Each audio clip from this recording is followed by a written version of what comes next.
Salut, salut! Dans cette capsule, on va essayer de faire rebondir un objet dans une scène plutôt que de le faire wrap around, plutôt que d'avoir une animation de ce type-là où est-ce que l'objet revient au début. Par exemple, en utilisant un if, donc en disant, OK, quand tu es rendu à droite, reviens au début. On va essayer d'avoir quelque chose d'un peu plus réaliste, hein, parce qu'on s'entend que ce type d'événement-là ne se produit que dans les jeux vidéo des années 80 ou dans un monde où la téléportation existe peut-être.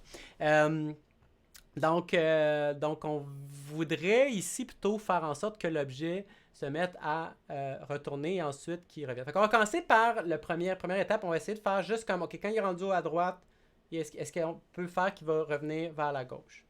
Donc une première intuition, ce serait de se dire, OK, je vais juste vous montrer comment faire, premièrement, comment faire que l'objet aille vers la gauche. OK, je vais juste vous montrer. Mettons qu'on va faire, au lieu de partir de 0, plus 10, plus 10, plus 10, on voudrait faire l'inverse. OK, on part de 800. OK, et on va aller vers la gauche. À ce moment-là, on va diminuer, OK, la valeur à chaque étape. Donc, c'est ça qu'on veut. En fait, on veut que quand on est rendu à 800, on se mette à aller, plutôt que d'avoir plus 10, on va aller moins 10, moins 10, moins 10. C'est comme ça qu'on va pouvoir créer l'animation inverse, right? Bon, fait que je vais juste revenir à ça ici. Donc là, on n'est pas dans cette situation-là. On veut voir quand on arrive au bout, on veut pouvoir revenir dans l'autre sens. Donc, la première intuition que souvent les gens ont, c'est qu'ils vont se dire « Ah, mais c'est facile, maintenant que je sais que j'ai juste à faire moins 10, quand j'arrive au bout ici, je vais faire circle moins égal 10. Hein? Plutôt que de dire circle égale 0, je vais dire circle moins égal 10. Ça semble, a priori, une bonne chose. Voyons voir ce que ça donne. OK, oui, vous êtes peut-être surpris ou surprise. Peut-être pas. Peut-être que vous êtes comme, ben voyons, c'est certain que ça allait faire ça. Je vais juste vous expliquer, si vous n'avez pas vu ça, écoute, je fais moins 10, pourquoi ça marche pas? Fait que pour essayer de voir qu'est-ce qui se passe, premièrement, en fait, il faut comme se mettre, le best, c'est de se mettre dans la peau de l'ordinateur.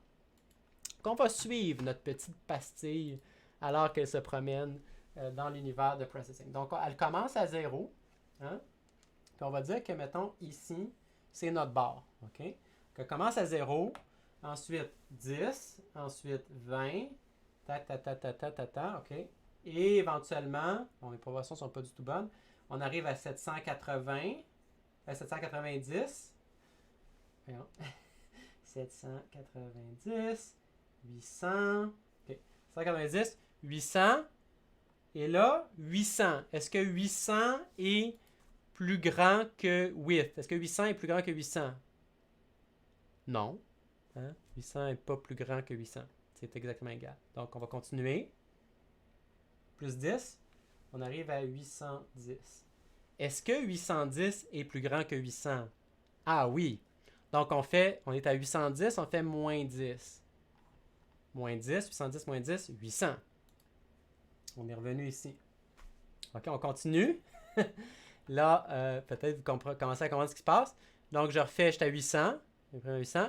800 plus 10, 810. Est-ce que 810 est plus grand? Donc, je change ici. 810, est-ce que 810 est plus grand que 800? Oui. On revient à 800. Donc, c'est ça qui va faire en sorte que... Parce que le moins 10, le problème, c'est qu'il ne s'applique que pendant la condition.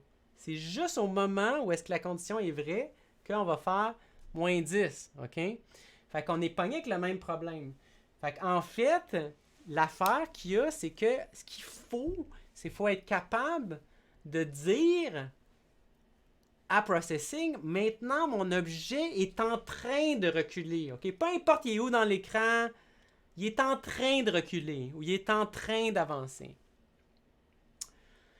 Comment on peut faire ça? Comment est-ce qu'on peut faire ça? Donc, alors, il y a... ça va nous prendre... Il va falloir qu'on mette en mémoire une information.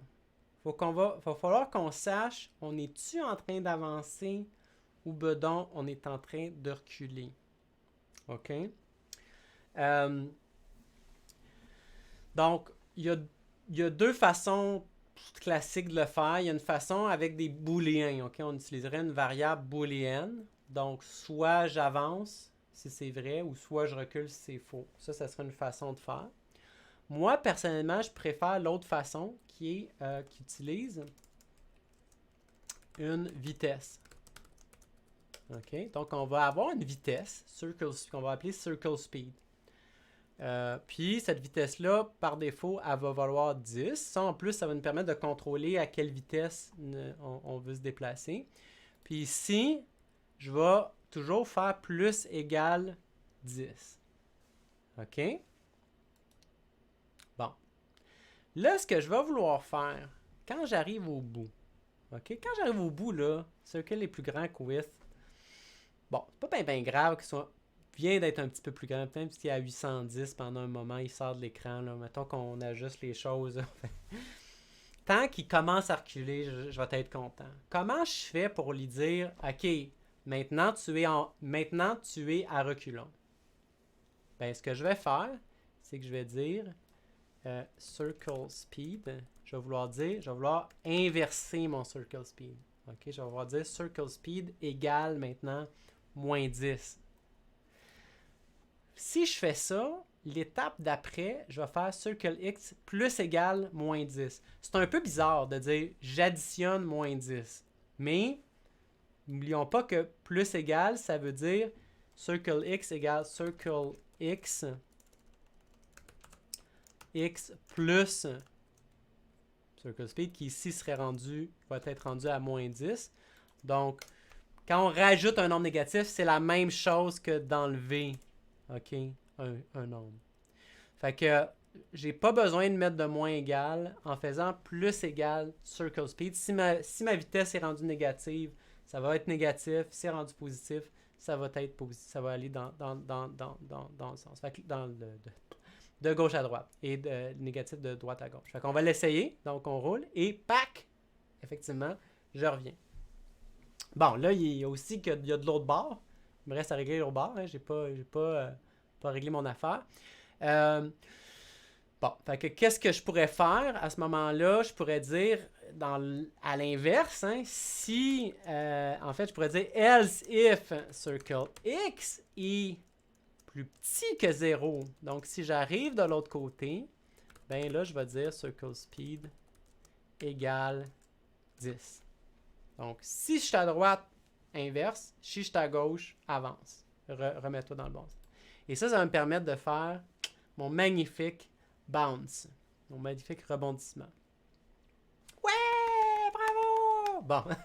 Vous pouvez toujours essayer de le faire avec une variable booléenne. Ça va être à peu près la même chose. C'est juste que vous allez vous créer peut-être soit à la place ou en plus du circle speed un booléen qui s'appelle avance, OK? Qui commence à vrai, puis vous allez décider si vous le changez à phase, puis vous allez déterminer la vitesse en fonction de ça. On ne va pas rentrer là-dedans là, je vous le laisse faire en exercice. Ça peut être un exercice intéressant à faire pour en apprendre un peu plus sur les variables booléennes. Mais je vais juste mentionner une dernière petite affaire. Une affaire qu'on a perdue ici, à travers tout ça, c'est que on a rajouté des beaux nombres magiques. Ouch! Donc ça, c'est un peu plate. Il y aurait différentes façons de corriger ça. Il y a une façon très simple qui dirait au lieu de faire égal moins 10. Ici, là, quand mon circle x est plus grand que width, je le sais que mon circle speed est positif. Je sais que mon circle 10 est égal à 10. Donc, si je fais moins 10. C'est quoi 10? C'est circle speed. Fait que je peux dire, tout à fait dire ça. Circle speed égale moins circle speed. OK? Parce que dans ma boîte circle speed, il y a un chiffre positif. Si je fais l'inverse, je vais avoir un chiffre négatif. Ici, je vais mettre, quand j'arrive à gauche, je vais faire l'inverse. Je vais remettre circle speed à 10. Donc, qu'est-ce que c'est 10? En ce moment, au moment quand quand j'arrive en dessous de 0, c'est parce que je m'en vais vers la gauche, donc mon circle speed est négatif, il est à moins 10. Donc, c'est la même chose. J'ai un moins 10 que je veux rendre positif. Je vais enlever le signe. Donc, il faudrait que je fasse moins 10. L'inverse de le moins, hein? Le moins du moins donne le plus. donc, donc, je vais faire moins 10. C'est quoi moins 10? C'est circle speed. Donc, quand vous voulez faire inverser, vous avez quelque chose, vous voulez avoir l'inverse, j'ai plus 150, je vais avoir moins 150, j'ai moins 150, je vais avoir plus 150. Vous pouvez utiliser comme ça, tout simplement utiliser moins la variable. Vous allez avoir le même phénomène. Qu'est-ce qu'on vient de gagner? Bien, on vient de gagner que maintenant, on peut changer notre circle speed de départ comme on veut. OK? Puis finalement, dernière chose à remarquer, ça c'est pour les plus mordus de code d'entre vous. Les autres, c'est pas grave. Contentez-vous. On peut très bien se contenter. Déjà, on en a vu beaucoup aujourd'hui. Mais c'est un petit détail, c'est une petite affaire que moi j'ajouterais personnellement. C'est que moi, ça me fatigue et ça devrait vous démanger quand vous êtes des programmeurs de voir des lignes comme ça qui sont exactement la même chose finalement. Donc, comment on pourrait dire ça? Ben, dans le fond, là, ce qu'on veut, c'est ça, là, circle speed égale moins circle speed, ça veut toujours dire inverser la vapeur. OK, ça veut toujours dire on fait l'inverse. Donc, en fait, ici, ce qu'on voudrait, c'est dans les deux, il y a deux cas où on va inverser la vapeur. Soit quand circle X est plus petit que 0, ou quand circle X est plus grand que width. Dans ces deux cas-là, on va inverser la vapeur. OK? Fait que qu'est-ce que je viens de gagner? Je viens de sauver des lignes de code. J'ai pas besoin de répéter la même chose et je sais maintenant que là, en ce moment, je suis plus grand que width, j'inverse la vapeur. Je suis plus petit que 0, j'inverse la vapeur, etc., etc. Donc, voilà. Fait qu'on se laisse là-dessus. Puis, on va poursuivre ensemble dans les prochaines capsules avec les animations. Salut, salut!